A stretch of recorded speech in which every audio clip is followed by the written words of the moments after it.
अस्सलाम वालेकुम तमाम देखने वालों को हर्बल डॉट पीके में खुश आमदीद। हकीम फराज हाजिर है एक नई वीडियो के साथ।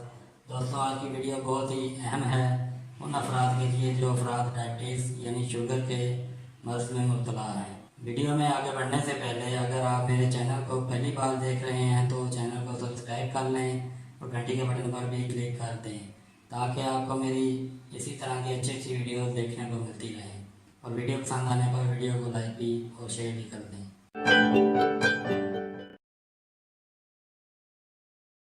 जी दोस्तों, जैसे कि मैंने बताया कि आज की वीडियो शुगर के मर्ज़ में मुब्तला अफराद के लिए है। उन अफराद में आपके बड़े भी हो सकते हैं, आपके बुजुर्ग भी हो सकते हैं। इस वीडियो में जो नुस्खा आपसे शेयर करने जा रहा हूँ ये नुस्खा स्पेशली रमज़ान के लिए है। रमज़ान के रोज़ों के अलावा भी इसको इस्तेमाल किया जा सकता है। सिर्फ 3 चीज़ों पर मुश्तमिल सादा सा 100% नेचुरल नुस्खा है। वो अफराद जो शुगर के मर्ज़ में मुब्तला हैं, वो अफराद रमज़ान के रोज़े नहीं रख सकते और डॉक्टर हज़रात भी रोज़ा ना रखने का मशवरा देते हैं।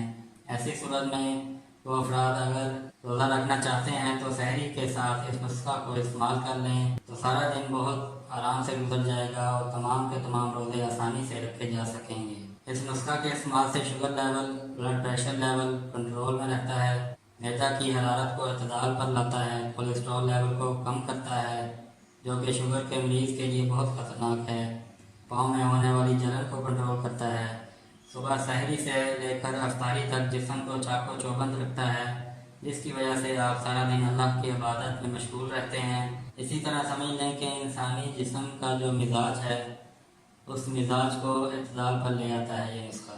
मैदा, गुर्दों और आंतों के तमाम जुमला अमराज के लिए नहायत मुफीद है। चलें दोस्तों, नुस्खा की तरफ आते हैं, फिर इस्तेमाल करने का तरीका भी बताता हूँ। नुस्खा नोट फरमा लें। पहले नंबर पर आपने साबुत इसबगोल लेना है। ये देखें, ये साबुत इसबगोल है, इसको सालम इसबगोल भी कहते हैं। दूसरे नंबर पर आपने तुख्मे रेहान लेना है, ये तुख्मे रेहान है।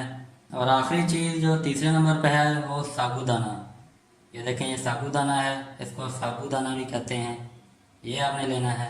इन तमाम चीज़ों को हस्ब ज़रूरत लेकर इसमें कंकर वगैरह साफ़ करके इसको अलग अलग डिब्बों में महफूज कर लें। अब इस नुस्खा को बनाने का और इस्तेमाल करने का तरीका सुन लें।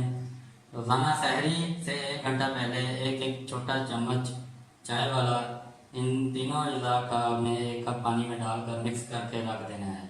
1 घंटा बाद 1 पाव दूध में डालकर 15 मिनट तक हल्की आंच पर अच्छी तरह इसको पका लेना है। जब खीर की मानिंद बन जाए तो इसको इस्तेमाल कर लें। अगर ज़्यादा बन जाए तो अज्जा की मकदार को कम कर लें, अगर कम बने तो अज्जा की मकदार बढ़ा दें। इसको खाने के बाद फिर आप सहरी के लिए और कुछ भी खाना पसंद करते हैं तो वो भी आप खा सकते हैं। जी दोस्तों, ये थी आज की वीडियो का इख्तिताम करता हूँ। जाते जाते वीडियो पसंद आने पर वीडियो को लाइक और शेयर लाजमी कर दें। और आखिरी बात वो ये कि इस नुस्खा को लाजमी इस्तेमाल करें अगर आप रमज़ान के रोज़े रखना चाहते हैं तो।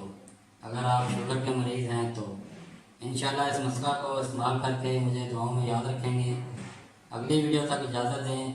अल्लाह हाफिज़। पाकिस्तान जिंदाबाद।